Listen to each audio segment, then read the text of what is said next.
Delta R निकालेंगे तो आ जाएगा C2 minus C1। C2 minus क्या आ जाएगा C1। और डेल्टा टी जब हम निकालेंगे तो वो आ जाएगा क्या T2 माइनस T1। तो जब हम delta R upon delta T लिखेंगे तो ये हो जाएगा C2 minus C1 upon T2 minus T1। अब देखो यहां पर क्या आ रहा है, ये नेगेटिव, और कोई भी रेट कभी नेगेटिव तो होती नहीं है, तो इसलिए यहां पर क्या करना पड़ेगा, नेगेटिव से मल्टीप्लाई कर देंगे, यहां पर भी नेगेटिव से मल्टीप्लाई कर देंगे, तो ये क्या आ जाएगा पॉजिटिव। अब जैसे रेट तो क्या होगा 4 मोल पर सेकेंड, 4 मोल पर लीटर पर सेकेंड, -4 मोल पर लीटर पर सेकेंड तो बोला नहीं जाएगा, तो इसलिए नेगेटिव से मल्टीप्लाई कर देते हैं ताकि इसका आंसर जो है वो पॉजिटिव आए। अब देखिए इंस्टेंटेनियस क्या होगा कि ये इतना बड़ा, इतना टाइम आपने इंटरवल लिया था, ये डेल्टा टी था, इतना टाइम है। अब एक पर्टिकुलर पॉइंट पे बात करना चाहते हैं, जैसे मैं ये बात करना चाहता हूँ कि इस पॉइंट पे क्या रेट रहा होगा, तो आपने उस पॉइंट से एक लाइन खींच दी, ऐसे स्लोप आ गया, और यहां से आपने देखा ये स्लोप थीटा, जो tan थीटा है वो स्लोप है, ठीक है, और जो स्लोप है वो क्या है dr बाई dt है। लेकिन आप जान रहे हैं कि थीटा की वैल्यू क्या है 90 से ज्यादा है, तो इसका मतलब है कि ये क्या है नेगेटिव है, बस सीधी बात, चाहे dr अपॉन dt करिए चाहे करिए। तो अब ये जानते रहिएगा कि हम जब भी रेट की बात करेंगे, जहां भी रेट लिखेंगे, रेट ना लिखकर हम यही लिख देंगे और आपका काम चलेगा। अब देखिए मैंने एक क्वेश्चन ले लिया एग्जाम्पल के लिए, क्वेश्चन यहाँ लिया है, पर एग्जाम्पल पहले मैंने समझाया है कि समझिए इसको। 2N2O5 4NO2O2 ये रिएक्शन है आपकी है। अब dr अपॉन dt आप डेल्टा भी लिख सकते हैं, मैंने इंस्टेंटेनियस लेकर ले लिया है, आप चाहे तो यहाँ पे सब जगह डेल्टा लिख सकते हैं। Delta R upon delta T, delta T delta T भी कर सकते हैं। तो हमारा dr अपॉन dt को हमने मान लिया रेट ऑफ रिएक्शन, तो dN2O5 upon 2dt stoichiometric coefficient से डिवाइड, यहाँ भी स्टोइकियोमेट्रिक कोफिशिएंट से डिवाइड, प्लस इसलिए क्योंकि प्रोडक्ट है, यहाँ भी स्टोइकियोमेट्रिक कोफिशिएंट से 1 से डिवाइड हुआ है, 1 लिखा नहीं जाता, ये भी प्लस में। अब rate of disappearance of N2O5, N2O5 का रेट ऑफ डिसअपीयरेंस ये होगा, ये नहीं है, ये तो रेट ऑफ रिएक्शन है, खुद N2O5 का रेट ऑफ डिसअपीयरेंस ये है। मतलब जब आप rate of disappearance and appearance लिखेंगे तब आप स्टोइकियोमेट्रिक कोफिशिएंट से डिवाइड नहीं करेंगे, और जब आप रेट ऑफ रिएक्शन लिखेंगे तब आप स्टोइकियोमेट्रिक कोफिशिएंट से डिवाइड करेंगे। तो अभी तो ये बता रहा है कि भाई dN2O5 अपॉन dt, ये इसके लिए dNO2 अपॉन dt और इसके लिए dO2 अपॉन dt, सिंपल लिख देना है आपको। अब मैं आपको एक क्वेश्चन करके दिखाता हूँ, तब आपको थोड़ा समझ में आएगा। फॉर रिएक्शन 2N, मैंने यही क्वेश्चन ले लिया, for reaction 2N2O5 4NO2 plus O2, if concentration of NO2 increases by 3 × 10⁻³ आपको rate of appearance of NO2 दिया हुआ है मोल पर लीटर इन 6 सेकेंड। अब देखिए रेट ऑफ अब यहाँ पर क्या होता, 3 × 10⁻³ मोल पर लीटर पर सेकेंड बोल देता, तब तो यही ले लेते, लेकिन इसने 6 सेकेंड बोल दिया तो हमें डेल्टा वाला फॉर्मूला लेना पड़ेगा, क्योंकि कुछ टाइम इंटरवल के बारे में बोल दिया है। तो हमारा जो गिवन क्या है, गिवन है delta NO2 upon delta T की वैल्यू दी है आपको 3 × 10⁻³ अपॉन 6 क्यों, क्योंकि टाइम इंटरवल है, 6 लेना है, ठीक है।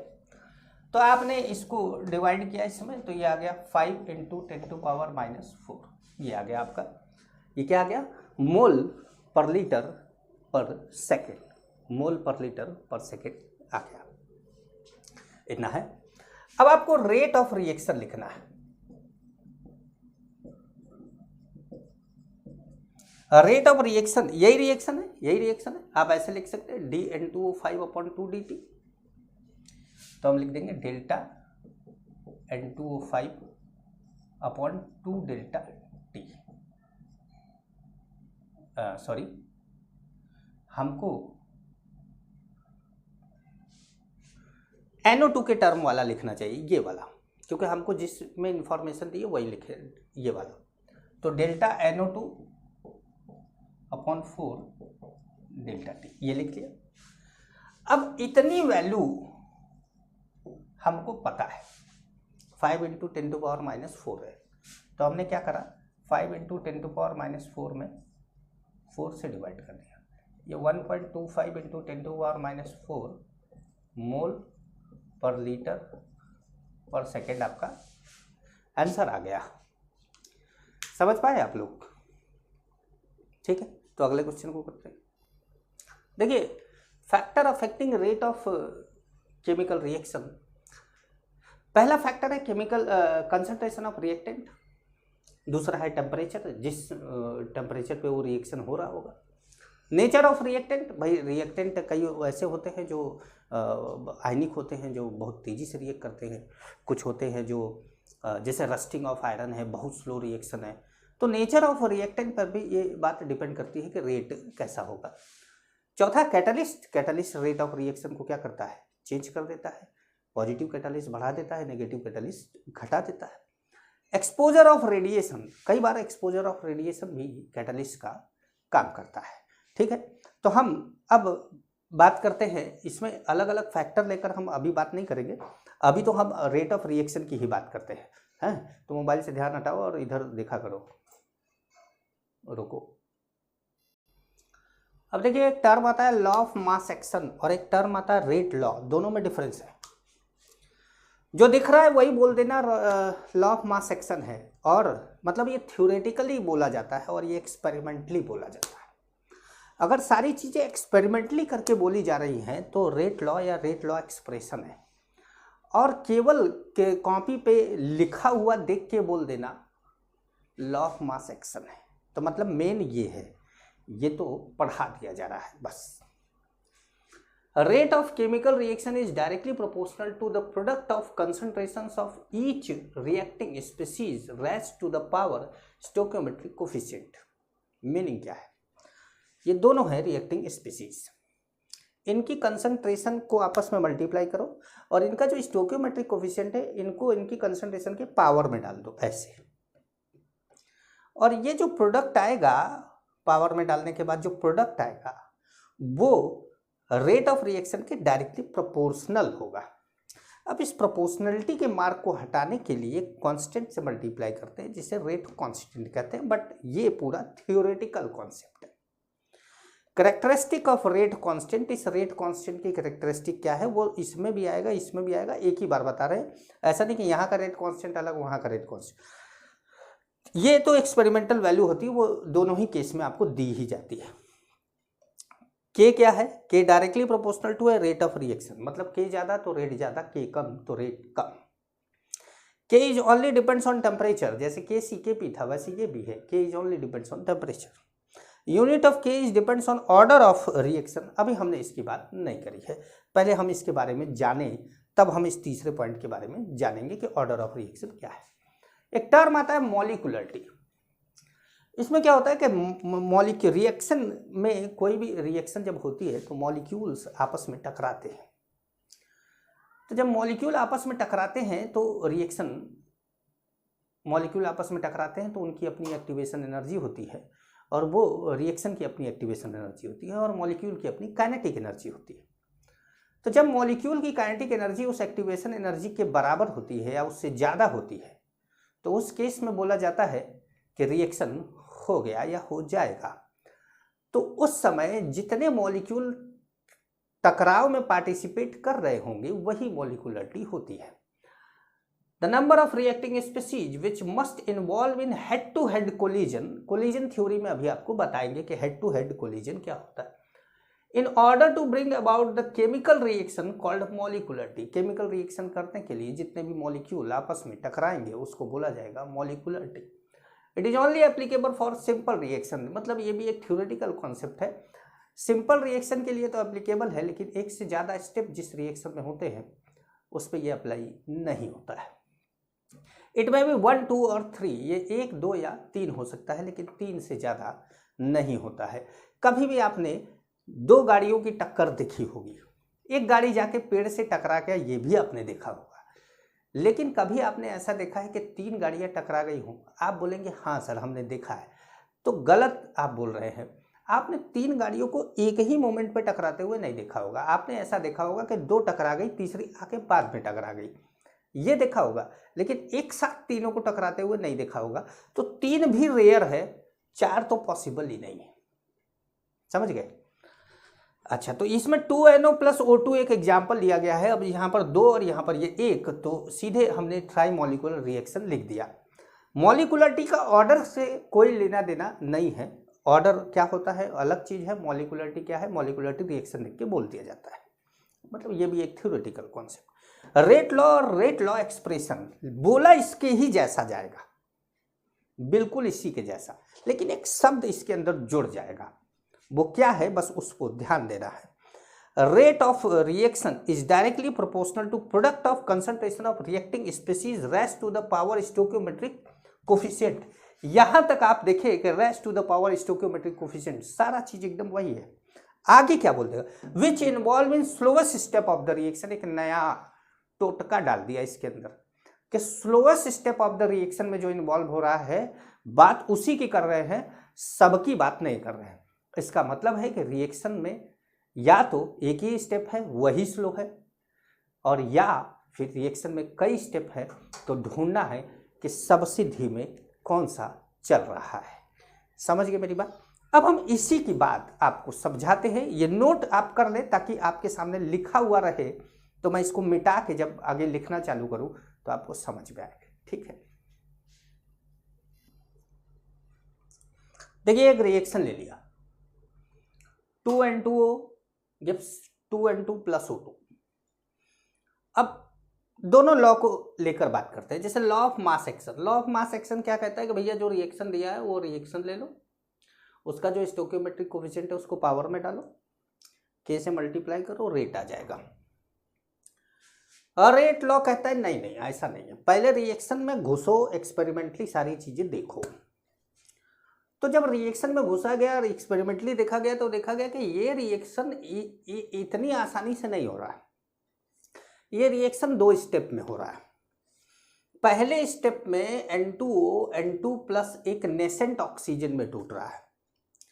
दूसरे स्टेप में जो दूसरा 2 N2O है ना, तो एक N2O अभी बचा है, तो दूसरा जो N2O है उसके साथ ये नेसेंट ऑक्सीजन रिएक्ट करके N2 प्लस O2 बना रहा है। ठीक है, 2 स्टेप भी हो गया। अब आपने रेट लॉ एक्सप्रेशन में या रेट लॉ में जो डेफिनेशन पढ़ी उसमें देखा कि जो रेट है वो डायरेक्टली प्रोपोर्शनल होगा concentration of reacting species raise to the power stoichiometric coefficient involve in slowest step of the reaction. Slowest इसलिए बोला जा रहा है कि अगर मान लीजिए 4-5 रिएक्शन है तो दोनों में मतलब सभी में जो सबसे स्लो हो। अब जैसे यहाँ पे 2 ही हैं, एक स्लो है एक फास्ट है, तो हमने ये स्लो हो गया तो हमने इसको ले लिया, इसको लिया। अब रिएक्टिंग स्पीसीज ये है, रिएक्टिंग स्पीसीज ये लिया, इसका स्टोइकियोमेट्रिक कोफिशिएंट कितना है 1 है, तो ये 1 आ गया। तो अब देखिए ये रेट और ये रेट में डिफरेंस आया ना, असली रेट ये है, ये कुछ नहीं है। हाँ, अगर आपको स्टेप ना दिया हो तो आपकी मजबूरी है, तब तो आपको ऐसे करना पड़ेगा, भैया हमको कुछ पता ही नहीं है जब कि स्लो क्या है फास्ट क्या है, तो हम इसी को स्लो मान के और फिर यही करेंगे। लेकिन अगर आपको ऐसा कुछ दिया है तो पहले इसी से काम चलाएंगे आप। ठीक है, ऑर्डर ऑफ रिएक्शन एक टर्म अभी थोड़ी देर पहले हमने बोला था कि अभी बताएंगे आपको, वही बताने जा रहे हैं। ऑर्डर ऑफ रिएक्शन को हम यहाँ पर N से डिनोट कर देते हैं, छोटे वाले n से। The sum of power of concentration of reactants in the rate law expression. अब ये रेट लॉ एक्सप्रेशन में ये कंसंट्रेशन है, कंसंट्रेशन के पावर ये 1 है, अब यहाँ 4-5 होते तो सबका पावर जोड़ लेते, यहाँ पर एक ही है तो 1 हो गया। Expression is known as order of reaction. तो ये हमारा जो ये रिएक्शन है ये कौन सा है, ये फर्स्ट ऑर्डर रिएक्शन है। ये हमारा कैसा रिएक्शन है, ये फर्स्ट ऑर्डर है, मतलब ऑर्डर इसका 1 है। ऑर्डर ऑफ रिएक्शन में भी जैसे मॉलिक्युलरिटी क्या था 1 2 या 3 हो सकता था, पॉजिटिव में ही होगा 1 2 3, जीरो में नहीं हो सकता। यहाँ पर कुछ भी हो सकता है, 0 भी हो सकता है, 1 2 3 भी हो सकता है, फ्रैक्शन में भी हो सकता है 0.5 3/2, मतलब कुछ ऐसा कुछ भी हो सकता है, फ्रैक्शन में भी हो सकता है, या नेगेटिव भी हो सकता है। ऑर्डर ऑफ रिएक्शन कुछ भी हो सकता है, मॉलिक्युलरिटी 1 2 या 3 में से कोई एक होगा, ठीक है। अब जैसे मैंने एक रिएक्शन ले लिया, अब इस रिएक्शन के बारे में हमको नहीं पता, हमने एक हाइपोथेटिकल रिएक्शन लिया है ए बी बी, ठीक है। अब हमने जो है रेट लॉ एक्सप्रेशन में रेट लिखा है a⁻x b⁻y, इसका मतलब ये हुआ कि यहां जो भी लिखा हो उससे नहीं मतलब है। स्लोएस्ट स्टेप में इसका x ही पार्ट किया गया होगा, इसका y ही पार्टिसिपेट किया होगा, इसीलिए x⁻x मतलब a⁻x और b⁻y किया है। तो जो स्लोएस्ट स्टेप में पार्टिसिपेट किया उस समय रिएक्टेंट की जो कंसंट्रेशन है उसका पावर x है और y है, तो इनको जोड़ लो, जो आएगा वो n होगा। n क्या है, ऑर्डर है, मैंने अभी बताया कि n हम मान रहे हैं ऑर्डर ऑफ रिएक्शन। अब अगर k का यूनिट निकालना हो, जो कि हमने थर्ड पॉइंट अभी कैरेक्टरिस्टिक ऑफ k में बोला था कि unit of k is depends on order of reaction, तो k की यूनिट निकालनी होगा आपको, तो concentration power 1 - n time power -1।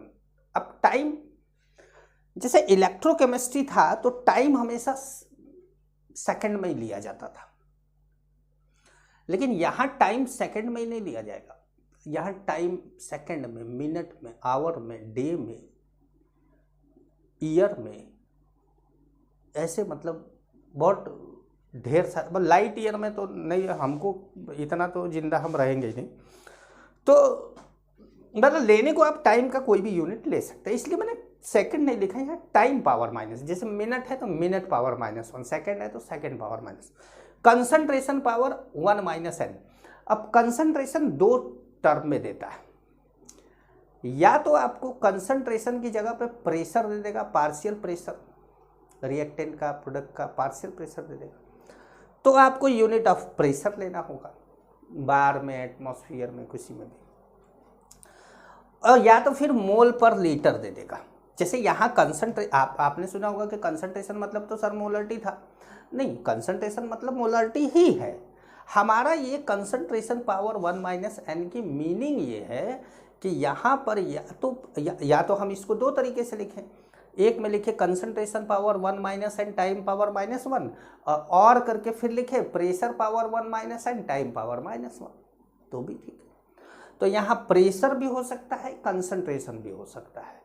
Concentration होगा तो मोल पर लीटर, और प्रेशर होगा तो प्रेशर की यूनिट लेंगे, एटमॉस्फेयर पावर 1 - n। अब जैसे मान लीजिए कि आपके n की वैल्यू 1 है, तो मोल पर लीटर पावर 1 - 1 क्या हो गया, 0, तो ये तो पूरा टर्म हो गया 0। अब आया क्या, टाइम पावर -1, मतलब k सीधे हो गया टाइम पावर से, k की यूनिट क्या हो गई, टाइम पावर -1, मतलब minute power -1, second power -1, year power -1, hour power -1, जो भी ऐसे होगा। n हमने बताई दिया कि ऑर्डर ऑफ रिएक्शन है। अच्छा, नोट करके एक बात बहुत खास है जो ध्यान रखनी है, इन रेट लॉ एक्सप्रेशन में, जो ये rate law expression, we cannot take reaction intermediate at the place of reactant. मतलब हमने देखिए ये ए कौन रिएक्टेंट था, बी कौन रिएक्टेंट था, हमने यहाँ ए लिखा, यहाँ पे बी लिखा, और उसके पावर एक्स वाई जो भी स्लोएस्ट स्टेप में पार्टिसिपेट कर रहा हो, जितना भी वो पावर में कर दिया। देखिए ए बी ही लिखा, ये नहीं कि कुछ नया लेकर आ गए, सी जो इस रिएक्शन में है ही नहीं, या डी जो इस रिएक्शन में है ही नहीं। और हमने बोला कि रिएक्शन में है नहीं पर बना था बीच में, तो जो बना था वो इंटरमीडिएट था, और रिएक्शन का इंटरमीडिएट कभी भी रेट लॉ एक्सप्रेशन में नहीं लिखा जाता। और अगर लिखा भी है आपने किसी कारणवश आपने स्लो स्टेप में इसको लिख भी लिया है, तो उस समय उससे ऑर्डर ऑफ रिएक्शन आप फाइंड नहीं करेंगे। At the place of reactant, that is reactant must be in its elementary form, मतलब रिएक्टेंट मस्ट बी अपने इनिशियल फॉर्म में होना चाहिए। जैसे देख लीजिए यहाँ पर, मान लीजिए कि ये रिएक्शन स्लो है, ये फास्ट है, हम उल्टा कर दे, ये फास्ट कर दे, ये स्लो कर दे, मान लेते हैं ये स्लो कर देते, तो जो रेट लॉ एक्सप्रेशन अब आता है वो N2O पावर 1 और O पावर 1 आ जाता। N2O पावर 1, O पावर 1, तो N2O पावर 1 तो ठीक था क्योंकि N2O रिएक्टेंट है, लेकिन O रिएक्टेंट नहीं है, O रिएक्टेंट नहीं है, O प्रोडक्ट, मतलब प्रोडक्ट भी हो सकता है यहाँ पर, O प्रोडक्ट भी नहीं है, प्रोडक्ट तो O2 है, नेसेंट ऑक्सीजन तो कुछ नहीं है, मॉलिकुलर ऑक्सीजन के फॉर्म में रिएक्शन हो सकता है। मतलब इन rate law expression we can not take reaction intermediate, मैंने केवल ये बोला, eight the place of reactant, that is reactant must be in its elementary form, but in rate law expression product may B appear. आगे आप इसमें लिखेंगे कि but मुझे लग रहा है कि इसके नीचे आपको दिख नहीं रहा होगा इसलिए, but in rate law expression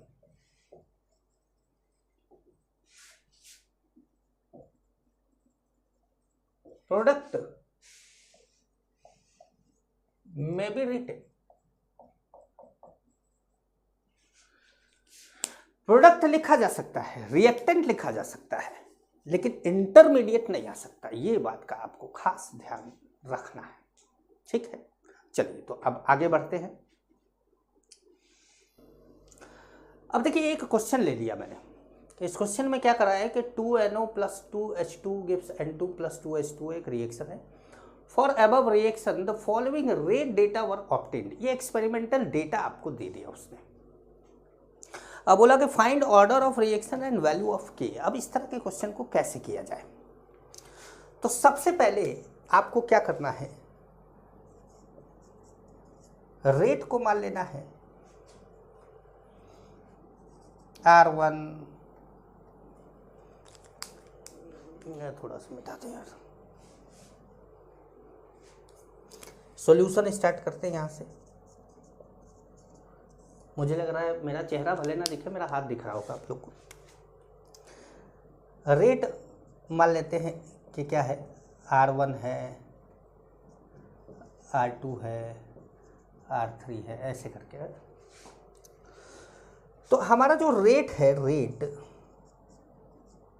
वो है K पावर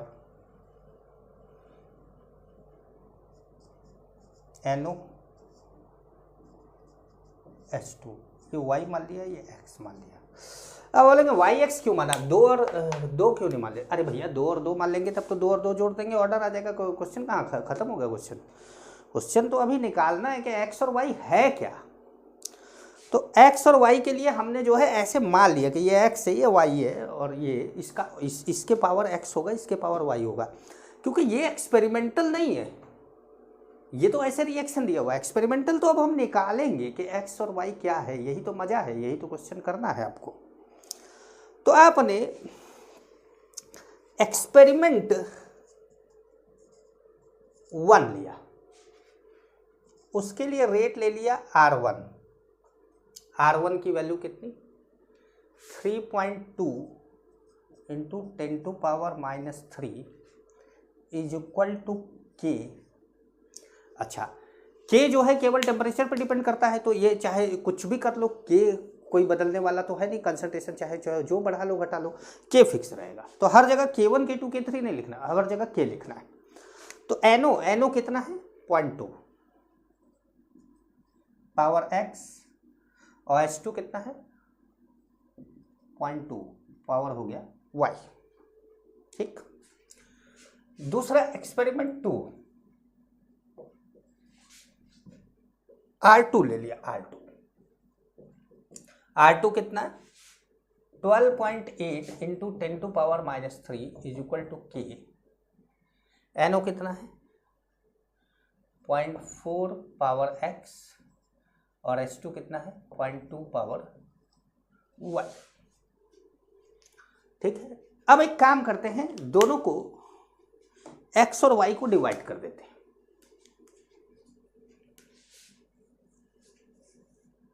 X और Y को क्या करते हैं? डिवाइड कर देते हैं। तो R1 divided by R2 is equal to, X और Y को नहीं डिवाइड करना है यार, R1 R2 को, गलती से गलत बोल दिया मैंने।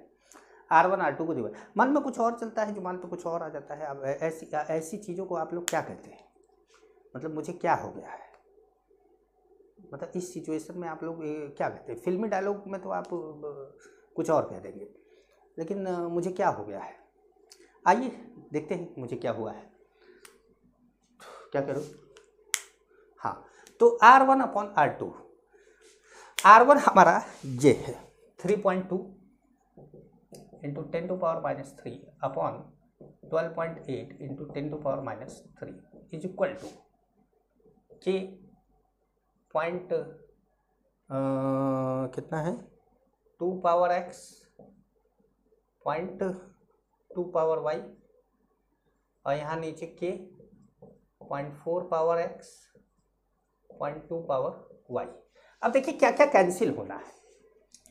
ये कैंसिल होगा, ये कैंसिल होगा, ये पूरा कैंसिल होगा यहाँ से यहाँ तक। ये कितना है? 3 चौक 12, मतलब ये कैंसिल होगा, आएगा 1/4 और ये आ जाएगा कितना? ये 2 है, ये 4 है, तो ये आ जाएगा 1/2 पावर कितना? X।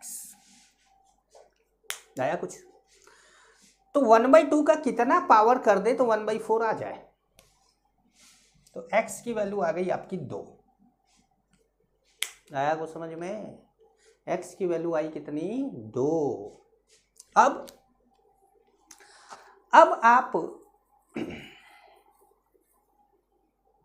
आप चाहें तो यहीं से Y की वैल्यू निकाल सकते हैं, किसी भी में वैल्यू रख के, लेकिन आपको अभी K की वैल्यू नहीं पता है, इसीलिए आप Y की वैल्यू नहीं निकाल सकते।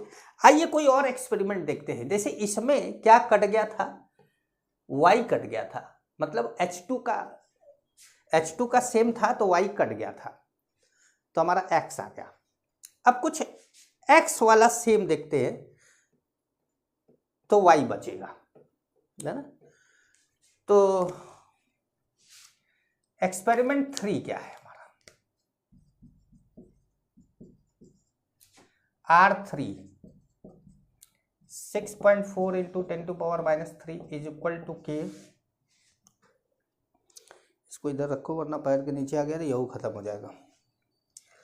हाँ, तो तीसरा कहाँ है? ये रहा, ये हो गया 0.2 पावर X 0.4 पावर Y, ये हमारा हो गया 3। अब हम क्या कर रहे हैं? R1/R3 कर दे रहे। ये आपको खुद ही देखना होगा कि किसमें किसको डिवाइड करना है भैया। ये तो जैसा क्वेश्चन आता है उसके हिसाब से चलना होगा ना आपको। तो मान लीजिए कि हमने ये सब खुद समझ लिया। 3.2 into 10⁻³ upon 6.4 into 10⁻³ is equal to K 0.2 power X 0.4 power Y, K 0.2 power X 0.2 power Y। कोई किसी प्रकार की दिक्कत? बिल्कुल वही चीज़ें लिख दी है। अब देखिए यहाँ इसको अगर कैंसिल किया तो ये कितना आ गया? 1/2। ये कैंसिल हुआ, ये कैंसिल हुआ, ये आ गया कितना? 4/2। 4/2 को आप क्या लिख सकते हैं? 2 लिख सकते हैं ना सीधे। 2 पावर क्या है? Y। 2 पावर क्या है? Y। तो यार 2 के पावर कितना कर दो तो 1/2 हो जाए, तो इसका मतलब Y की वैल्यू कितनी है? -1 है। Y की वैल्यू -1 है और X की वैल्यू कितनी थी? 2 थी। तो n क्या है, ऑर्डर ऑफ रिएक्शन क्या है, ऑर्डर ऑफ रिएक्शन है x प्लस वाई, और वो कितना हो गया 2 माइनस 1, कितना आया 1। फर्स्ट ऑर्डर रिएक्शन है भैया। हाँ, कभी कभी क्वेश्चन ऐसे भी पूछता है, what is the order with respect to NO, तो आप बोलेंगे 2, क्योंकि x की वैल्यू 2 आई है। बोलेगा what is the order with respect to H2, तो आप बोलेंगे -1, क्योंकि -1 आई। What is the order of reaction, तब आप दोनों को जोड़ देंगे, तब आ जाएगा 2 - 1। ठीक है, आगे थोड़ा सा एक और चीज़ बता दें आपको इसके अंदर, k की वैल्यू कैलकुलेट करवा देना भाई। अब सब कुछ तो यहाँ पर कैलकुलेटेड है, क्या मिटा दूँ कि k की वैल्यू आ जाए, क्वेश्चन में मिटा देता हूँ, हमको क्वेश्चन की तो ज़रूरत है नहीं। अब किसी भी एक एक्सपेरिमेंट में आप x और y की वैल्यू रख दीजिए। जैसे मान लीजिए एक्सपेरिमेंट 1 ले लिया हमने, तो ये 3.2 × 10⁻³ इज इक्वल टू k। ये क्या है 0.2 पावर 2 और 0.2 पावर -1। ठीक है भाई, y की वैल्यू -1 आई। तो अब हमारा ये कैलकुलेट करने पर कितना आएगा, ये 0.2 पावर 2, ये कितना हो गया 2 × 10⁻², 4 × 10⁻², और ये हो जाएगा 1/0.2। 1/0.2 को हम क्या बोलेंगे 5, नहीं समझ पाए। जैसे ये पावर है माइनस, तो ये माइनस कोई चीज़ जैसे ये माइनस में पावर था तभी ना 1/2 हो गया था, तो ये जो भी है वो 1/2 मतलब 1/0.2 हो जाएगा, तो 1.2 हो जाएगा, तो ये क्या हो जाएगा 1/0.2 मतलब 10/2, 10/2 का मतलब कितना 5, इंटू क्या है हमारा k भी तो है ना, k कर दिया। अब हमारा जो ये है, बस फाइनल रुकेंगे, अब मत रुको। तो k क्या आएगा, k आ जाएगा, ये कितना हो गया 20, तो k आ गया हमारा 3.2 × 10⁻³ अपॉन कितना 2 × 10⁻⁻1। भाई ये तो 20 हो गया, तो 2 × 10, ये ऊपर चला गया, तो ये हो गया 32 × 10⁻³ अपॉन 2, ये कितना आ गया 16 × 10⁻³ या 1.6 × 10⁻², k आ गया। यूनिट कैसे निकाली, unit k is equal to 1.6 × 10⁻², unit कैसे निकाला जाए। तो जब आपको यूनिट निकालना होगा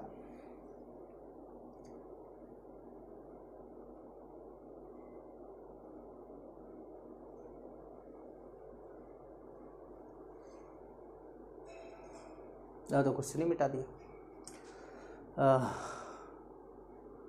तो सही है ना, 3 × 12,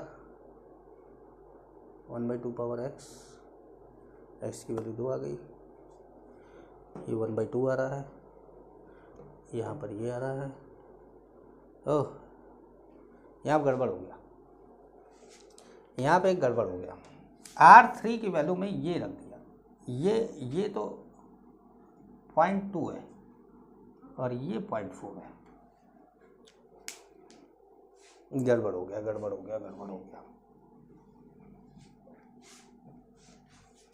तो गड़बड़ हो गया।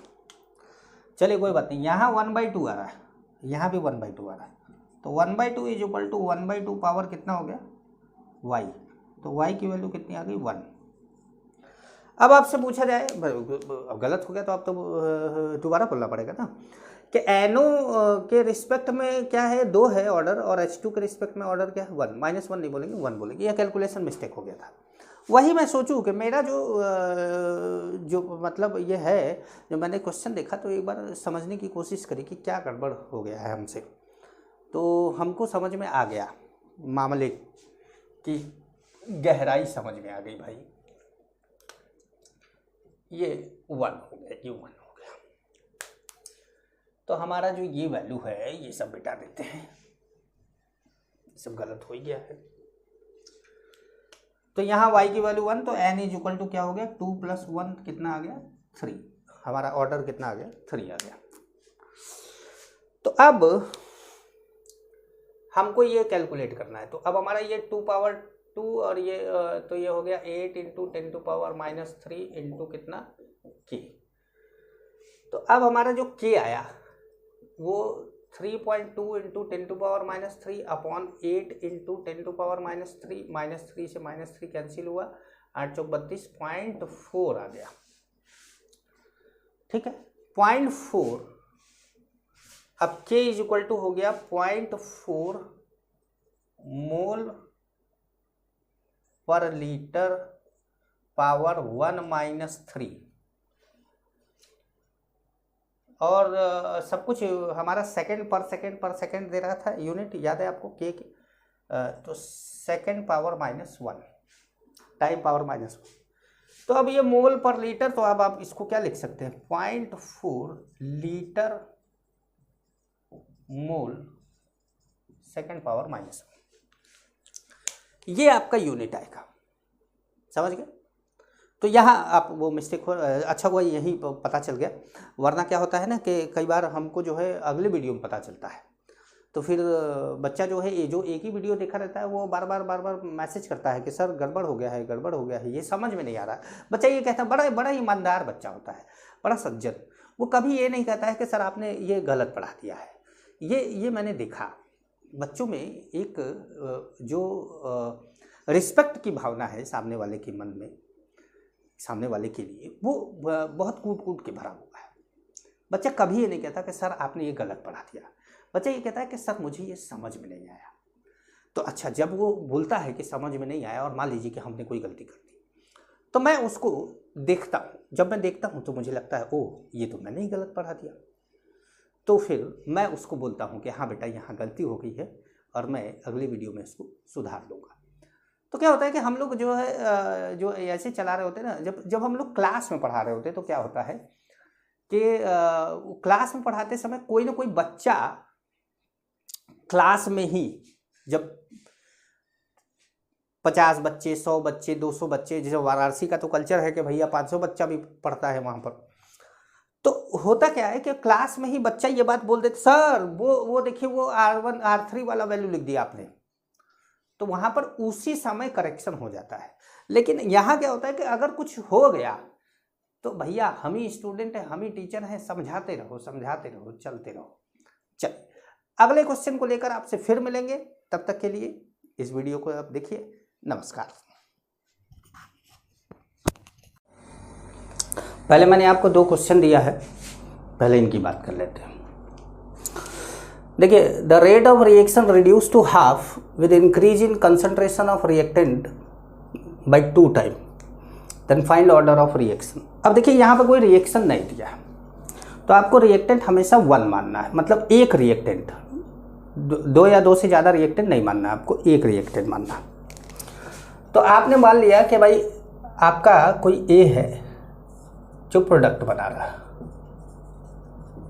ठीक है, और आपका जो R1 है वो कितना है A पावर X है, ठीक है। अब क्या बोला है कि if rate of reaction reduce to half with increase in, अच्छा तो इसको R मान लेते हैं, R1 की जरूरत नहीं है, reduce to half with increase in concentration of reactant by 2 time. ये हमारा पहला इक्वेशन है। दूसरे में हमने क्या करा कि R हमारा बाय 2 हो गया जब हमने 2A किया पावर X, ये हमारा इक्वेशन हो गया 2, ठीक है। अब इन दोनों को हम क्या कर देंगे, डिवाइड कर देंगे। जब हम दोनों को डिवाइड करेंगे तो ये R से R कैंसिल होगा, ये 2 ऊपर चला जाएगा, तो ये आ जाएगा 2 is equal to 1/2 power X। तो 1/2 पावर कितना कर दे तो 2 आ जाए, तो x की वैल्यू आ जाएगी कितनी, -1। ये आपका है ऑर्डर ऑफ रिएक्शन। बात समझ पा रहे हैं। भाई ये 2 ऊपर चला जाएगा, ये a से a कैंसिल होगा, 1/2 बचेगा, 2 पावर क्या हो जाएगा x, 1/2 पावर क्या हो जाएगा x, तो ये आ जाएगा आपका ऑर्डर। अच्छा, दूसरा क्वेश्चन है the volume of container is reduce to half, then find out new rate of reaction for given rate law. ये रेट लॉ दिया हुआ है। तो हमारा जो नया रेट ऑफ रिएक्शन होगा, तो हमारा ये मान लीजिए कि ये इक्वेशन 1 है, ठीक है, और आपको जो नया रेट निकालना है वो R1 है मान लीजिए। तो वो R1 is equal to K, सबकी कंसंट्रेशन को डबल कर दिया आपने। देखिए, वॉल्यूम को आधा करने का मतलब कंसंट्रेशन को डबल करना होता है, ध्यान रखिएगा। वॉल्यूम को जितना टाइम आप घटाएंगे कंसंट्रेशन उतना टाइम बढ़ेगा। वॉल्यूम को अगर आप 1/4 करते हैं तो कंसंट्रेशन 4 टाइम हो जाएगा। वॉल्यूम को आप डबल करते हैं तो कंसंट्रेशन हाफ हो जाएगा, उल्टा होता है। तो ये हो जाएगा 2A। देखिए यहां कुछ नहीं लिखा है, इसका मतलब 1 है। 2B और यहाँ 2C पावर 2, ठीक है। अब इसको आप लिख सकते हैं कि ये 2 बाहर निकाल लीजिए, ये 2B का तो कुछ होगा नहीं क्योंकि ये तो पावर क्या है 0 है, और ये 2 पावर क्या हो जाएगा 2, तो कितना आ जाएगा 4। तो ये 2 आपने बाहर निकाल लिया, ये आ गया कितना A, ये B, और ये C पावर कितना हो गया 2। क्योंकि 2, इस 2 को जब आपने बाहर निकाला तो 2 पावर क्या कर दिया 0, 2 पावर 0 कर दिया तो क्या आ गया 1 आ गया। तो 1 से मल्टीप्लाई करने पे कोई फर्क नहीं पड़ेगा। अब देखिए ये जो K इंटू ABC है, ये देखिए ये कितना है 8R। भाई 8 ये है और इतना मिलाकर कौन है R है, तो ये कितना हो गया 8R। तो मतलब आपका then find out new rate of reaction. New rate of reaction कितना है 8R है। समझ पा रहे हैं? आइए आगे बढ़ते। जीरो ऑर्डर रिएक्शन, हमें 2 ऑर्डर पढ़ना है, एक जीरो ऑर्डर पढ़ना है, एक फर्स्ट ऑर्डर पढ़ना है। मेनली हमें फर्स्ट ऑर्डर ही पढ़ना है, पर हम जीरो ऑर्डर भी पढ़ लेते हैं। देखिए इतना डिफरेंशिएशन इंटीग्रेशन आपको आना चाहिए, नहीं आता है तो भी सीख लीजिए। क्योंकि देखिए मैं खुद भी बायो का स्टूडेंट रहा हूँ, तो अगर आपको इंटीग्रेशन डिफरेंस, अगर आप मैथ्स के स्टूडेंट हैं तो आपको कोई दिक्कत नहीं है, लेकिन अगर आप बायो के स्टूडेंट हैं तो आपको थोड़ी दिक्कत होती है। तो उस सिचुएशन में आपको थोड़ा सा ध्यान रखना चाहिए इसको। Zero order reaction rate not depends on concentration of reactant. मतलब जीरो ऑर्डर रिएक्शन में रेट कंसंट्रेशन ऑफ रिएक्टेंट पे डिपेंड ही नहीं करता। तो रेट क्या है के आर पावर 0 है। आर पावर 0 का मतलब 1 आ गया, रेट की वैल्यू क्या आ गई के आ गई, कंसंट्रेशन टर्म ही गायब हो गया है? अब हम इसको क्या करेंगे, इस टी को इधर ले आए, इधर, और दोनों को इंटीग्रेट कर दे। तो दोनों को इंटीग्रेट कर दे तो ये आर टी क्या है, यहां लिख दे। आर टी है concentration of reactant at time T, और R0 है initial concentration of reactant. Reactant की इनिशियल कंसंट्रेशन है R0। तो हम जब इंटीग्रेट करते हैं हमेशा तो क्या करते हैं, फाइनल ऊपर फाइनल लिखते हैं, नीचे इनिशियल लिखते हैं। तो ये फाइनल था RT, ये इनिशियल है। फाइनल टाइम T है, और इनिशियल टाइम शुरुआत जब नहीं हुआ था तब तो T इक्वल टू हम 0 मानते हैं, तो वो 0 है।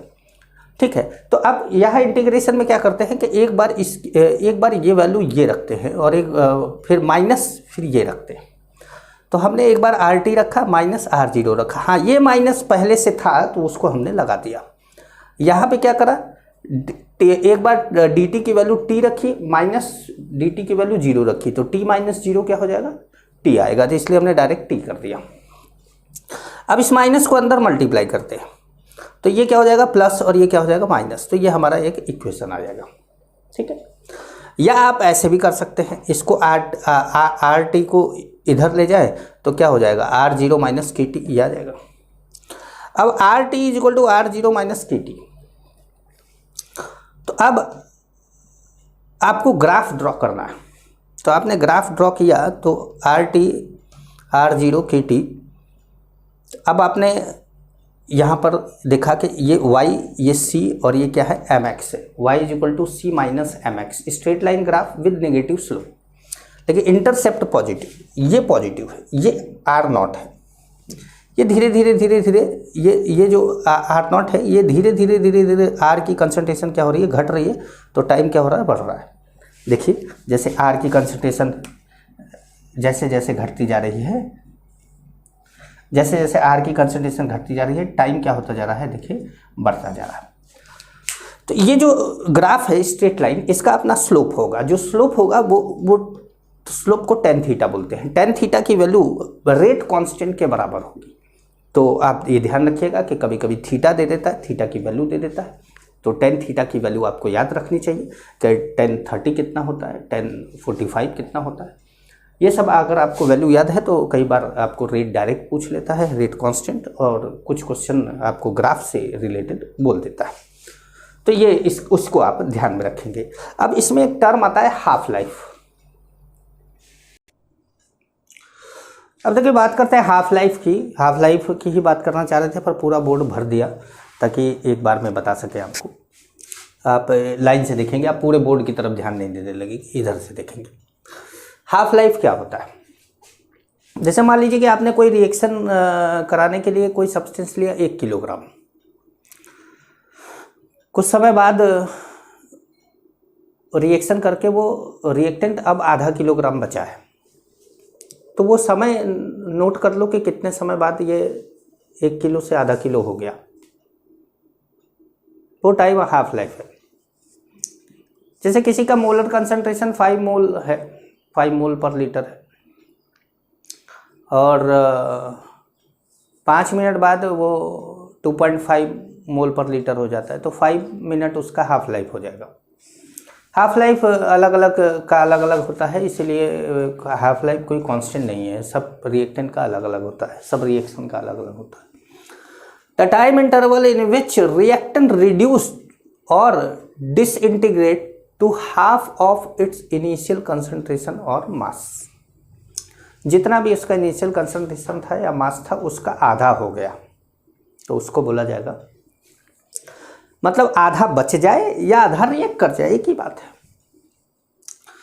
T half for nth order, ये कंसंट्रेशन पावर 1 माइनस n, ये एक रिलेशन है कि कभी आपको ये क्लियर करना हो कि आपने टी हाफ का फॉर्मूला जो निकाला है वो सही निकाला है कि नहीं, तो ये ध्यान रखिएगा, कंसंट्रेशन पावर 1 माइनस n। अब जैसे 0 ऑर्डर 0 है तो n की वैल्यू क्या हो गई 0, तो टी हाफ जो होगा वो directly proportional to concentration of reactant होगा। अगर n की वैल्यू 1 है तो टी हाफ कंसंट्रेशन पे डिपेंड ही नहीं करेगा। अगर n की वैल्यू 2 है तो यहाँ पर -1 आ जाएगा, तो टी हाफ ये 1 अपॉन कंसंट्रेशन हो जाएगा, तो T half inversely proportional to concentration हो जाएगा। अगर ये n की वैल्यू 3 है तो 1 माइनस 3 मतलब -2 आ जाएगा, तो ये हो जाएगा T half is directly proportional to 1 upon concentration square, ऐसे हो जाएगा। तो ये आप अलग अलग ऑर्डर में कर सकते हैं। T half for 0 order reaction, हमने 0 ऑर्डर पढ़ा तो 0 ऑर्डर की बात कर लेते हैं। अगर हम टी हाफ निकालना चाहते हैं तो जो हमारा ये इक्वेशन था 0 ऑर्डर रिएक्शन में, उसमें हम t की जगह टी हाफ और RT की जगह R0/2 रखेंगे। R0/2 क्यों?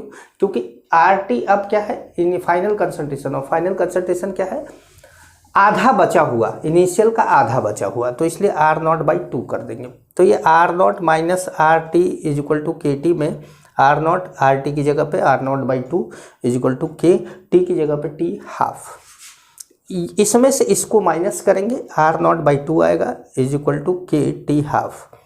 अब अगर T हाफ आपको निकालना है तो K इधर ले जाना होगा, तो ये आ जाएगा ऐसे। तो अब देखिए ये 2 और K तो क्या है, कांस्टेंट है, T half directly proportional to किसके है, इनिशियल कंसंट्रेशन के। यही तो हमने बताया कि 0 होगा तो directly proportional to initial concentration होगा। Example of zero order reaction, बहुत इंपॉर्टेंट पॉइंट है, ध्यान रखिएगा, रट्टा मार लीजिएगा क्योंकि डायरेक्ट पूछ देता है आपसे। सभी फोटोकेमिकल रिएक्शन जीरो ऑर्डर है और सभी रिएक्शन जो मेटालिक सरफेस पे होती है वो भी जीरो ऑर्डर है। जो मेटालिक सरफेस पे मेटालिक मेटल कैटलिस्ट की प्रेजेंस में होती है वो भी जीरो ऑर्डर रिएक्शन है, ये आप ध्यान रखेंगे। तो द डीकम्पोजिशन ऑफ, मैंने कुछ एग्जांपल लिए हैं, the decomposition of ammonia on molybdenum surface, iron molybdenum surface ये होता है इसमें। Decomposition of HI on gold surface, AU लिखा है gold surface. All photochemical reaction जहाँ पे भी लाइट, सनलाइट इस तरह की चीज़ों का उपयोग होता है वो सब जीरो ऑर्डर है। जैसे example, combination of H2 and Cl2 in sunlight, combination of H2 and Cl2 in sunlight. अगर आपको ये यहाँ तक का पोर्शन नहीं दिख रहा है, जैसे कि मुझे उम्मीद है कि यहाँ तक आपको दिख रहा होगा, तो मैं आपको बोल के सुना दे रहा हूँ कि all photochemical reaction like combination of H2 and Cl2 in sunlight, ये लिखा हुआ है यहाँ पे। अब बात करते हैं फर्स्ट ऑर्डर रिएक्शन की। फर्स्ट ऑर्डर रिएक्शन में क्या है कि रिएक्टेंट प्रोडक्ट में चेंज होगा और आपका जो dR/dt जो रेट है वो के रिएक्टेंट पावर क्या हो जाएगा, रिएक्टेंट की कंसंट्रेशन पावर क्या हो जाएगा, 1 हो जाएगा। जैसे इसमें 0 हो रहा था, इसमें क्या होगा, 1 होगा। अब आप क्या कर रहे हैं, R को इधर ला रहे हैं, T को इधर ले जा रहे हैं, करा और इंटीग्रेट कर दिया। तो देखिए 1/x को इंटीग्रेट करने पर ln x आता है, नेचुरल लॉग x आता है। तो 1/r को इंटीग्रेट करने पर ln r आएगा, ln r आ गया। अब आपको r की जगह पे एक बार RT रखना, एक बार R0। ये माइनस ये वाला है, ये माइनस हमने अलग से नहीं लगाया, ये माइनस पहले से चल रहा है, वो माइनस, ठीक है। ln r, एक बार r की जगह पे RT रखेंगे, एक बार r की जगह पे R0 रखेंगे और दोनों को माइनस करेंगे। तो r की जगह पे RT रखा, हाँ ठीक है, मैंने एक साथ, जैसे r की जगह पे RT रखा, समझा देते हैं, RT रखा, R0 रखा और यहाँ माइनस कर दिया, ठीक है। तो जब ये माइनस अंदर गया तो ये RT क्या हो गया, माइनस हो गया और ये क्या हो गया, प्लस हो गया। तो जब ये प्लस हो गया तो मैंने इसको प्लस वाले को आगे कर दिया और RT वाले को पीछे कर दिया। ऐसे मैंने डायरेक्ट लिख दिया था, मुझे एक स्टेप बढ़ाना चाहिए था, ठीक है। अब देखो log A minus log B को आप लिख सकते हैं log A/B, तो R0/RT लिख सकते हैं आप, इज इक्वल टू KT चल रहा है। अब इससे आप चाहें तो यहाँ पर ग्राफ बना सकते हैं। कैसे, आप ln RT को इधर ले जाइए, KT को इधर ले आइए, ये बन जाएगा। ये हो गया y is equal to C minus mx, m क्या हो गया, स्लोप हो गया, थीटा, ठीक है। अब हमारा जो नेचुरल लॉग है उसको अगर हम लॉग बेस 10 में चेंज करना चाहते हैं तो 2.303 से मल्टीप्लाई करते हैं। तो अभी तो हमने t को इधर ले आए, t को 1/t करके ऐसे लिख दिया, लेकिन ln को हम लॉग में चेंज करना चाहते हैं तो क्या कर रहे हैं, 2.303 से मल्टीप्लाई कर दे रहे हैं। यही बात यहाँ पर भी आ रही है। जब हम लॉग ln को लॉग में ले रहे हैं तो हमारा जो k की वैल्यू है वो जो tan थीटा की वैल्यू है वो -k/2.303 हो जा रहा है। कैसे हो जा रहा होगा, यहाँ पर आप 2.303 से मल्टीप्लाई करेंगे, यहाँ भी 2.303 से मल्टीप्लाई करेंगे, फिर सब में 2.303 से डिवाइड कर देंगे। तो ये 2.303 कट गया, ये कट गया, लेकिन इसके नीचे आ गया 2.303, तो ये आ जाएगा। समझ पाए आप। तो अब हम इसके भी हाफ लाइफ की बात करते हैं। देखिए in terms of partial pressure, अगर मान लीजिए आपको दिया हो, कंसंट्रेशन ना दिया हो, पार्शियल प्रेशर दिया हो, तो क्या होता है कि क्वेश्चन में कई बार वो बोलते हैं कि इनिशियल प्रेशर इतना है और फाइनल प्रेशर कुछ दे दिया आपको। एक बात ध्यान रखिएगा, ये पीटी जो वो फाइनल प्रेशर देते हैं वो इसका और इसका दोनों का जोड़ के फाइनल प्रेशर देते हैं, और वो मैं जो बोल रहा हूँ वो क्या है, वो केवल इसका फाइनल प्रेशर है। रिएक्टेंट का। इस फॉर्मूले में जो मैंने पी नॉट पी टी लिखा है वो केवल रिएक्टेंट का है। इसका और इसका मतलब रिएक्टेंट और प्रोडक्ट का जोड़ के जो आपको देगा उसमें से आपको निकालना पड़ेगा कि इसका कितना फाइनल है। देखिए इनिशियल पी नॉट और फाइनल कितना पी टी, ये रिएक्टेंट का है। तो हमने P not upon P T जैसे are not upon R T करके लिखा था वैसे ही कर देंगे, ठीक है। अब बात करते हैं हाफ लाइफ की। हाफ लाइफ में आप जानते हैं कि R T R not by 2 हो जाता है और टी को टी हाफ लिख देते हैं। तो हमारा 2.303 टी हाफ टी की जगह पर और आर नॉट आर टी की जगह पर आर नॉट बाई 2, ये 2 ऊपर जाएगा log 2 हो जाएगा। log 2 की वैल्यू 0.3010 होती है, ये मल्टीप्लाई कर देंगे इसमें, ये आ जाएगा 0.693 अपॉन टी हाफ। ये फॉर्मूला है के लिए, याद रखिएगा। और मैंने आपको पहले भी बोला था कि कंसंट्रेशन पावर 1 माइनस एन, तो 1 माइनस एन ये फर्स्ट ऑर्डर है, तो 1 minus N 1 minus 1 0, concentration power 0, मतलब T half not depends on concentration of reactant. ये ध्यान रखिएगा। इन फर्स्ट ऑर्डर रिएक्शन लिख लीजिएगा कहीं, in first order reaction T half life not depends on concentration of reactant. Concentration of reactant पे depend नहीं करता है। कुछ एग्जाम्पल है जिसमें जैसे उसमें बोला गया था कि सभी फोटोकेमिकल रिएक्शन जीरो ऑर्डर है, यहाँ पर बोलते हैं सभी radio active disintegration zero order reaction है। जितना भी, चाहे यूरेनियम डिसइंटीग्रेट हो रहा हो, चाहे ट्राइटियम डिसइंटीग्रेट हो रहा हो, रेडियो एक्टिव डिसइंटीग्रेशन क्या है? Zero order reaction, sorry first order है। डिकम्पोजिशन ऑफ H2O2 कुछ खास भी हैं, देख लीजिएगा। Decomposition of H2O2, decomposition of N2O5, decomposition of NH4NO3। इसका मतलब है कि सभी डिकम्पोजिशन एक तरीके से क्या है? फर्स्ट ऑर्डर रिएक्शन है, किसी भी एक कंपाउंड का को तोड़ना। Hydrolysis of ester in acidic medium first order है, लेकिन बेसिक मीडियम सेकेंड ऑर्डर है। ये कहीं नोट कर लीजिएगा कि hydrolysis of ester in acidic medium क्या है? फर्स्ट ऑर्डर है, बट बेसिक मीडियम में क्या है? सेकेंड ऑर्डर है। हमने एक क्वेश्चन लिया है इसी से रिलेटेड। इस क्वेश्चन को मैंने सॉल्व नहीं किया पहले, ताकि आपको दिखा सके कि कैसे सॉल्व होगा। इन a first order reaction initial concentration of reactant is 8m, is changes to 2m in 40 minute. Find के T half concentration after 60 minute. देखिए टी हाफ निकालना बड़ा आसान है। टी हाफ निकालना इसलिए आसान है, यहाँ पर फर्स्ट ऑर्डर का टी हाफ निकालना बहुत आसान है। जैसे आपके पास 8 रुपया था और 2 रुपया बचा है 40 मिनट में, तो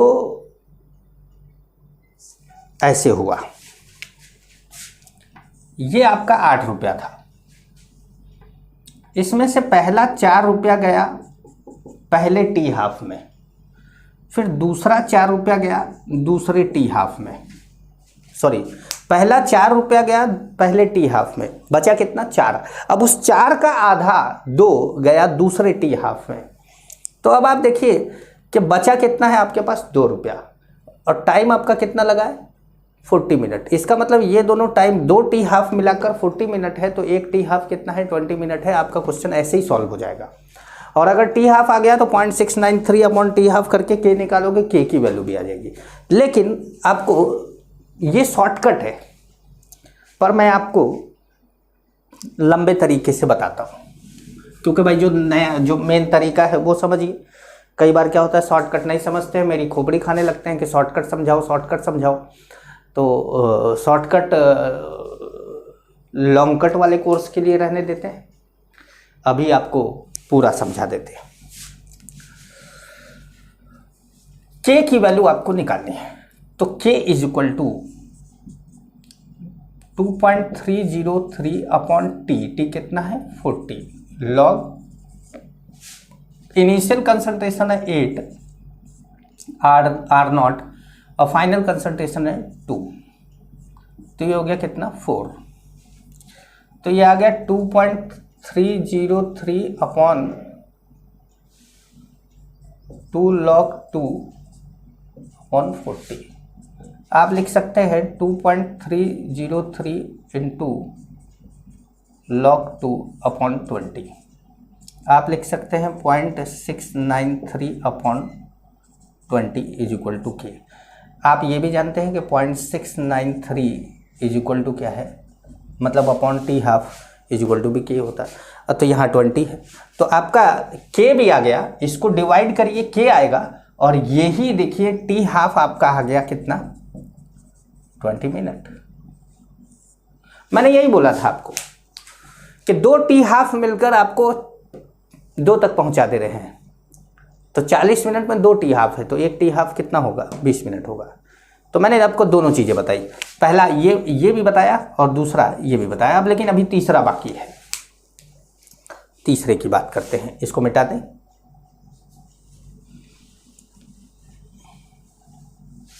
क्योंकि ज़्यादा नीचे जाते हैं तो आपको दिखता नहीं है,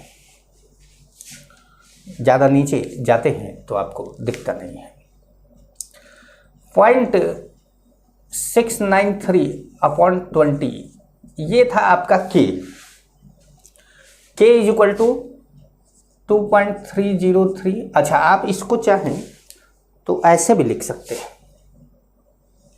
के को 2.303 इंटू 0.3010 अपॉन 20। भाई ये 2.303 से कैंसिल हो जाएगा ना, अपॉन टाइम कितना दिया है 60, लॉग आर नॉट कितना है 8 है, और आर टी आपको नहीं पता, यही तो निकालना है आपको। 2.303 से 2.303 कैंसिल करिए, ये कैंसिल करिए 3 आएगा, इसको इधर ले जाइए, ये आ जाएगा 3 log 2, ये आ जाएगा कितना 3 log 2, और log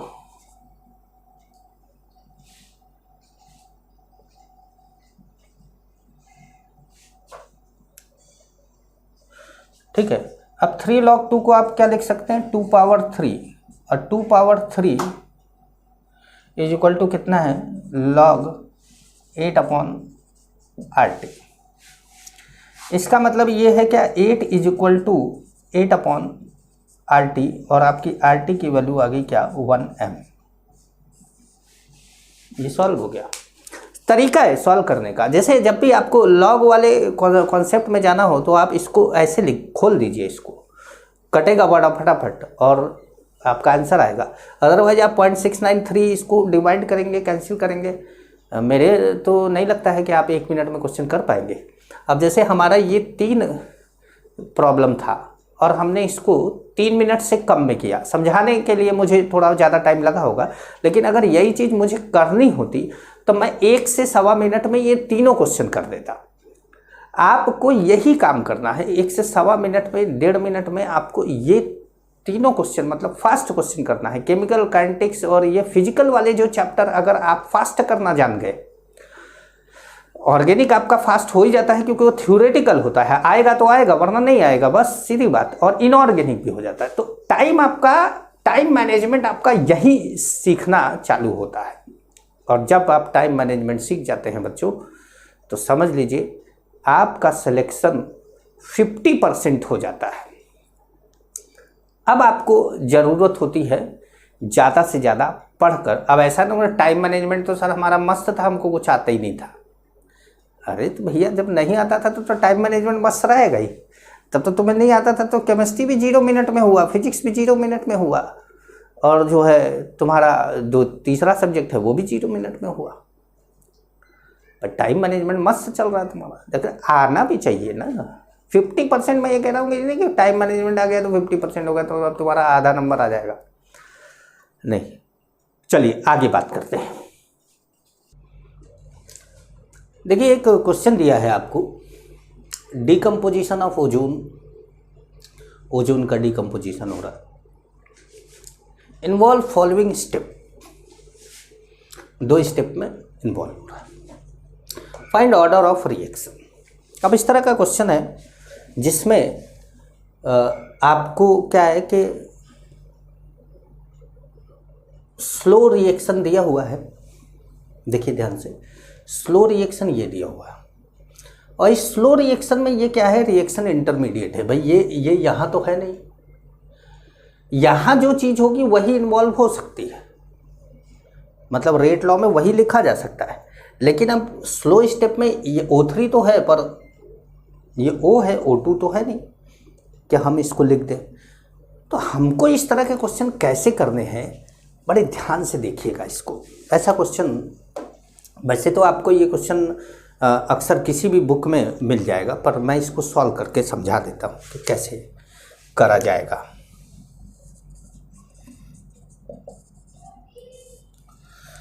देखिए सबसे पहले तो आप इसको क्या करेंगे कि डिकम्पोजिशन ऑफ ओजोन है, हमारा ये स्लो स्टेप है, तो रेट को R ले लेते हैं कि O3 power 1 and O power 1 हो गया। लेकिन हम जानते हैं कि ये कौन है, इंटरमीडिएट है। जब ये इंटरमीडिएट है तो ये रेट लॉ एक्सप्रेशन से ऑर्डर नहीं निकाल सकते। ऑर्डर निकालने के लिए अब हमको O को हटाना पड़ेगा यहाँ से। तो O को हटाने के लिए आपको फर्स्ट स्टेप है, तो फ्रॉम स्टेप 1 Kc इक्विलिब्रियम में है तो Kc O2 O upon O3 कर दिया। अब O कितना आ गया, O आ गया Kc into O3 upon O2, ये आ गया O की वैल्यू।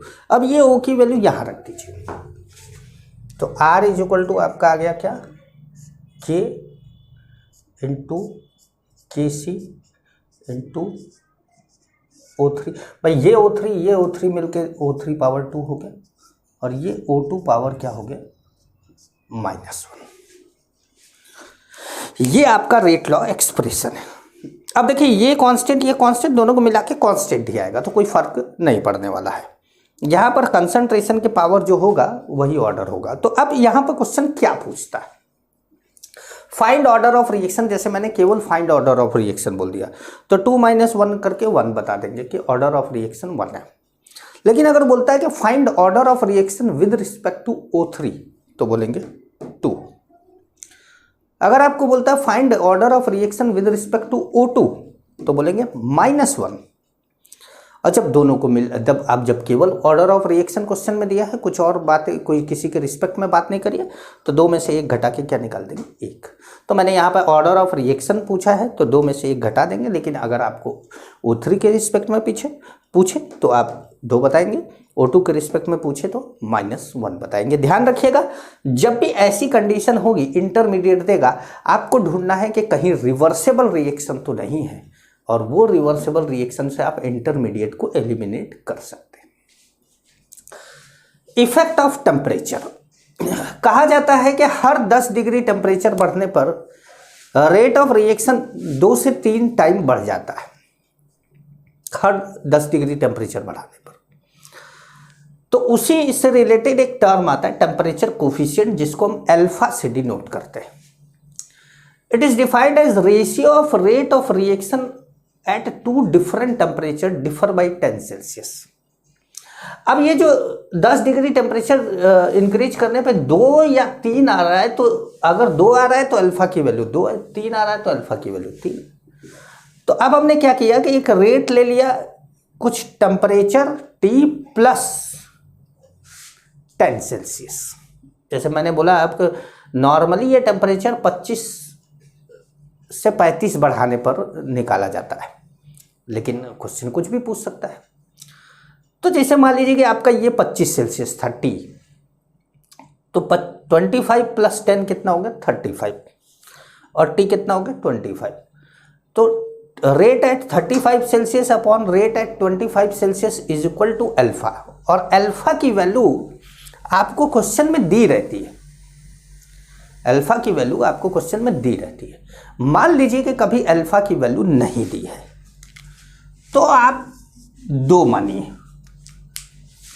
या तो अल्फा के टर्म में निकालना है तब तो कोई समस्या नहीं है, लेकिन अगर आपको रिएक्शन का रेट पूछ ही दिया कि बताओ अब कितना होगा, तब आप 3 मत मानिएगा, कभी 2 मानिएगा, क्योंकि अल्फा 2 है वो 2 और 3 के बीच में रहता है, मतलब एकदम 3 कभी नहीं होता।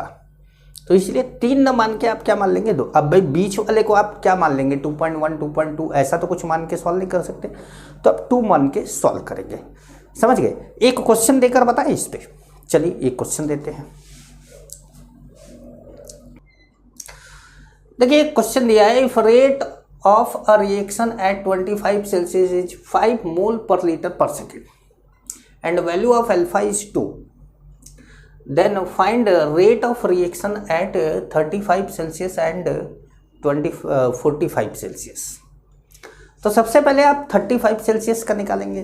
तो देखिए 35/25 डिफरेंस कितने का, 10 का, डिफरेंस 10 का होगा, तो वैल्यू क्या लिख देंगे अल्फा। अल्फा की वैल्यू आपको कितनी दी है 2 दी है, और R25 आपको कितना दिया 5 दिया है। आपने इसमें मल्टीप्लाई किया, कितना आ गया 10 मोल पर लीटर पर सेकेंड। अब आपका 45 है, तो आपने R45/R35 किया, फिर डिफरेंस कितने का 10 का। आप डायरेक्ट 25 नहीं कर सकते, करना है तो कर सकते हैं, डायरेक्ट 25 भी कर सकते हैं। कैसे कर सकते हैं ये मैं बता देता हूँ। तो आप जो है यहाँ पर 35 लिख दिए, अब ये एक वैल्यू आ गई क्या 2, अब 2 से आपने 35 वाले से मल्टीप्लाई किया, ये निकाला आपने 10, कितना आ गया 20। अब जैसे मान लीजिए कि आप 45 वाला डायरेक्ट निकालना चाहते हैं, तो एक जनरल फॉर्मूला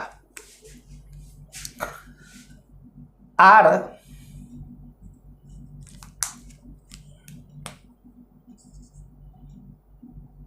45/R25, ठीक है, R45/R25। अब इसको देखिए ध्यान से, इस फॉर्मूले को इसको देखिए ध्यान से। यहाँ पर है T प्लस डेल्टा टी। अब ये डेल्टा टी कितना है, कितना जोड़ा होगा 45 में, तो 25 में तो 45 आ गया होगा, 20 जोड़ा होगा, अल्फा पावर 20/2।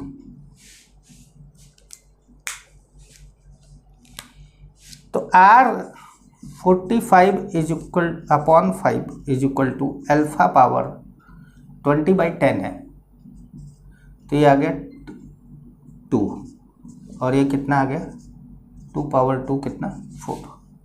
तो R45 की वैल्यू कितनी आ गई 5 × 4 20, डायरेक्ट आ गया। तो अगर आपको ऐसा क्वेश्चन दे कि अब आपको क्वेश्चन पूछे कि भाई 25 का ये है, 35 का दे, तब तो आप जो है 10 डिग्री का चेंज करके निकाल लेंगे। लेकिन मान लीजिए कि सीधे 75 दे दिया, तो आप पहले 10 फिर 10 फिर 10 फिर 10 फिर करते करते आगे बढ़ेंगे। इससे अच्छा आप डायरेक्ट इस फॉर्मूले को लगाएं, आपका आंसर आएगा। समझ गए? अब बात करेंगे कोलिजन थ्योरी। देखिए अब बात करेंगे कोलिजन थ्योरी की, और कोलिजन थ्योरी में मैं आपको एक बात समझा दूं कि जो 2 मॉलिक्यूल आपस में रिएक्ट करते हैं, तो रिएक्ट करने का कारण है उनके बीच में टकराव। टकराव में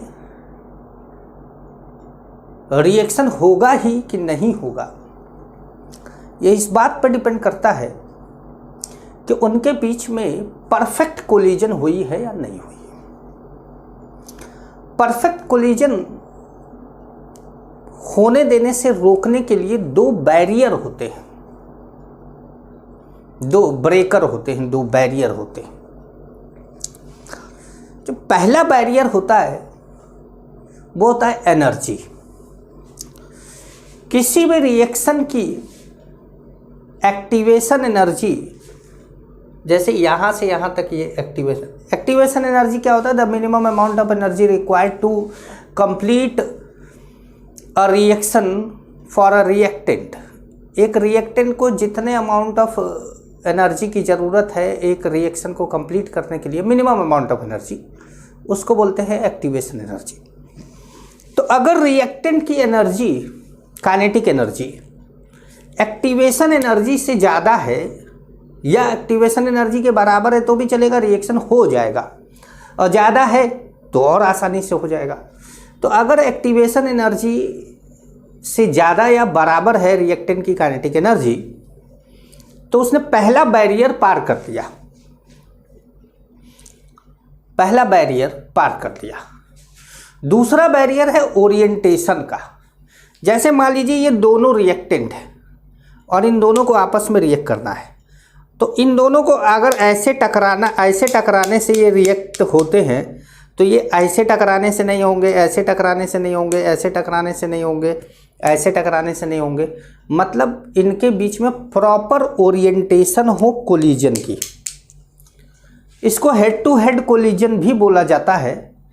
तो प्रॉपर ओरिएंटेशन के साथ कोलिजन हो।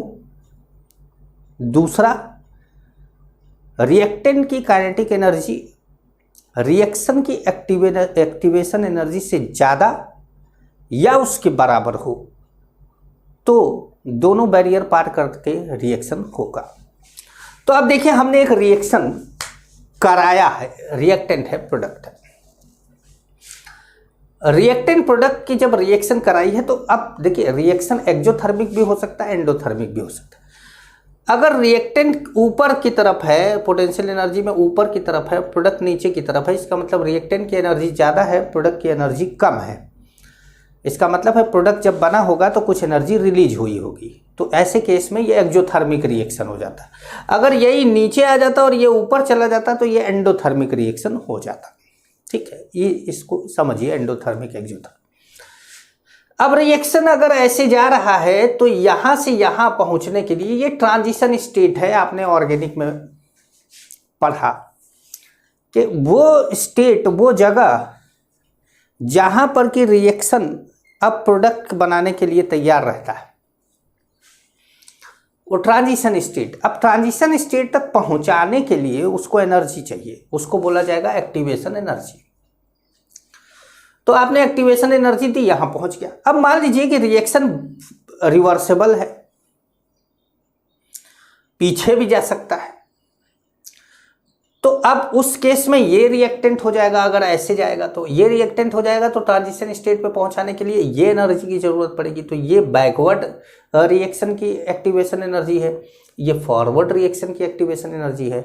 और जीरो से लेकर ट्रांजिशन स्टेट बनने तक की टोटल एनर्जी को थ्रेशोल्ड एनर्जी कहते हैं।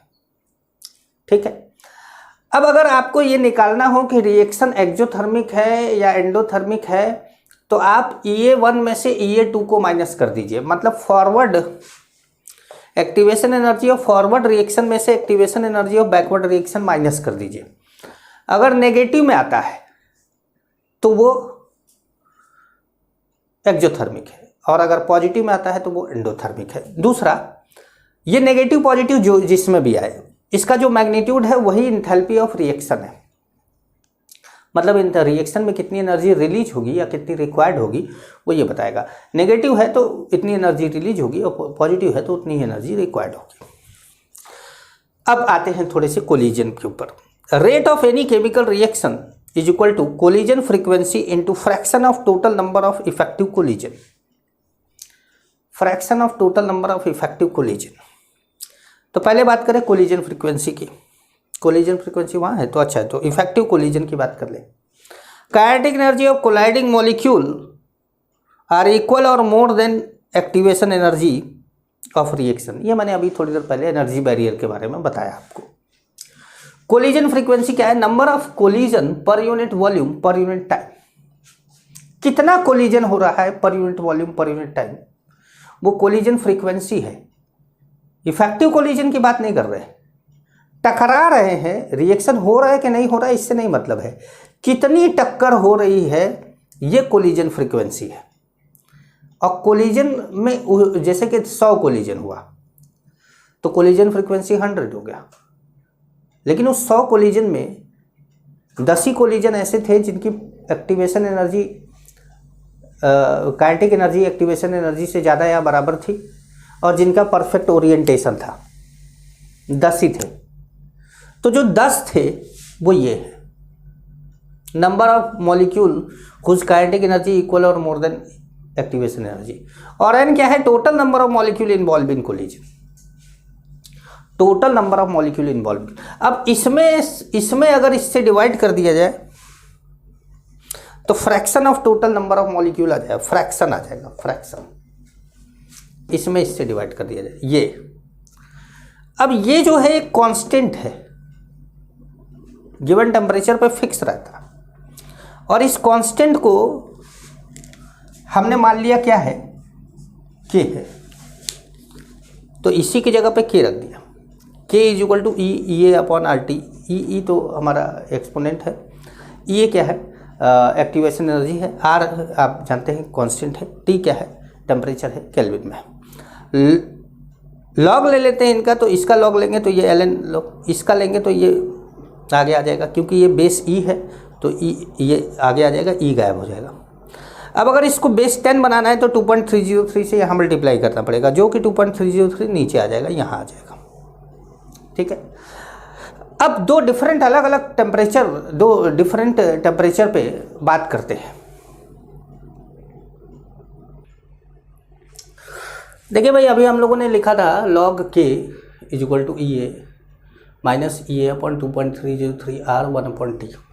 वैसे आप इसको ऐसे भी लिख सकते हैं कि log,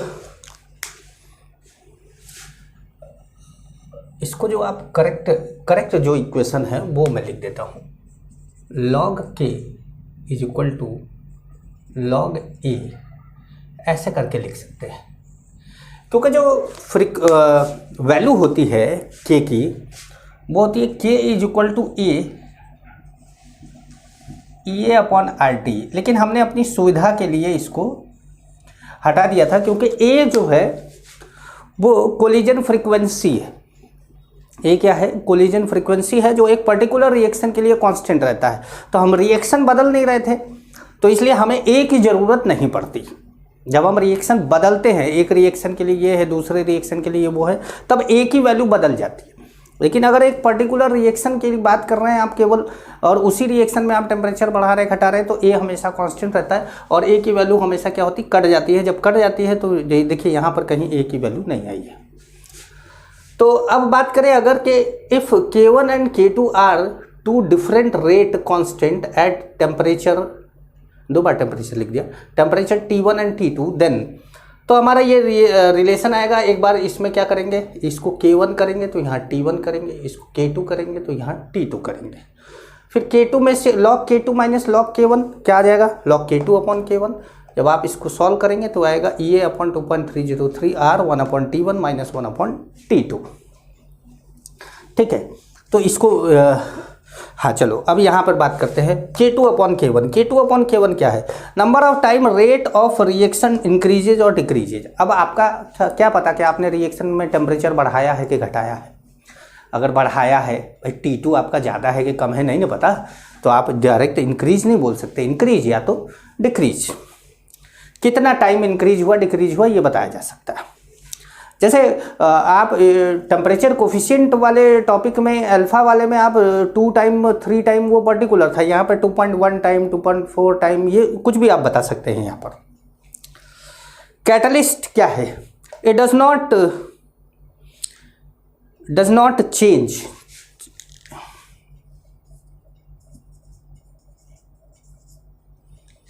equilibrium constant and delta G, but it reduce the time of reaction। Reaction कितनी देर में होता है इसको, भाई देखिए कैटलिस्ट ज़्यादातर पॉजिटिव कैटलिस्ट के फॉर्म में हम बात कर रहे हैं। यहाँ पर अभी हम सरफेस केमिस्ट्री नहीं पढ़ रहे हैं कि अलग अलग तरह के कैटलिस्ट की बात करें, हम यहाँ पर बात कर रहे हैं पॉजिटिव कैटलिस्ट की, ऐसा कैटलिस्ट जो हमारे फायदे के लिए हो।